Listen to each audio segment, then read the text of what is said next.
در 1.5 دهه گذشته در کنار دیگر هنرها موسیقی افغانستان هم رنگ دیگری را به خود گرفته و علاقمندان موسیقی های محلی در اکثر مناطق کاهش یافته. اما موسیقی محلی در ولایت ننگرهار علاقمندان خاصی داشته و وقت و ناوقت صدای نغمه این موسیقی در محلات مختلف شنیده می شود.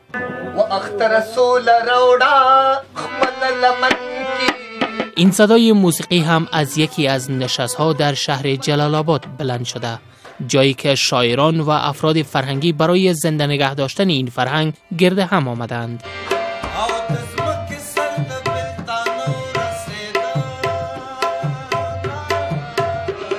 دکتر اسدالله شالیز، یک فعال مدنی و فرهنگ دوست، میگوید موسیقی محلی بالای روان انسان تأثیر زیاد دارد. با گفته وی در محیطی که همواره خبر جنگ و دهشت را میشنویم، نیاز است تا برای سپردن این غمها به باد فراموشی لحظه ای از نشست‌های موسیقی محلی مستفید شویم.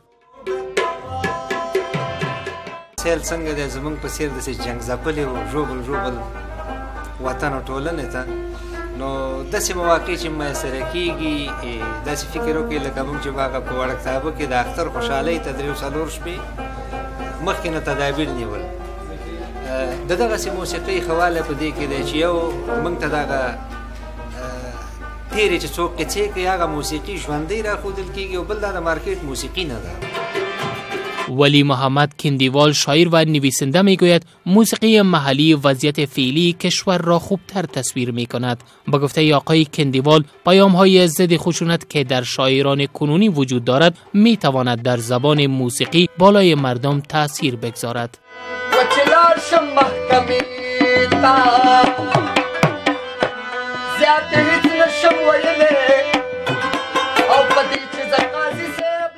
لیکوالان، شاعران، مشران، استادان تقریبا دا نظر ډیر عام دی چې دوی شاعران د ټولنې انځورګري کوي. دغه انځورګرۍ ته طبعا حالات په دوی باندې اغیز کوي او د حالات انځورګري کوي.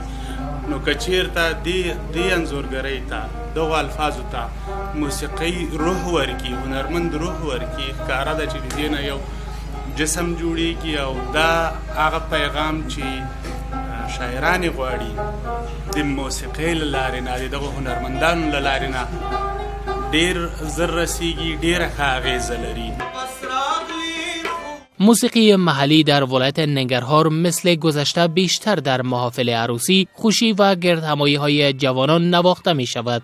استاد سعدالله، یکی از آوازخوانان خوشزبان موسیقی محلی، میگوید راز زنده نگه داشتن موسیقی محلی در این است که موسیقی جدید مهمان چند روزه است، اما موسیقی محلی زینت محفل ها است. شینواره صاحب دا خو زمونږ او ستاسو هغه اصلي او دیسي ژوند دی، هر څه کې جوړوي. هغه سمارټ کومه موسیقي چې دغه د څو ورځو یې میلمه او دغه محلي موسیقي موږ ته د پیړو نه راپاتې ده، د مشرانو نه راپاتې ده. زمونږ کوشش او علم همدا ده چې دا ژوندی وساتو، هغه به هم ساتو. هغه د وخت د تازه دپاره چې زمونږ ضرورت دی او نور زمونږ اصلي ژوند چې دی دغه محلي موسیقي ده.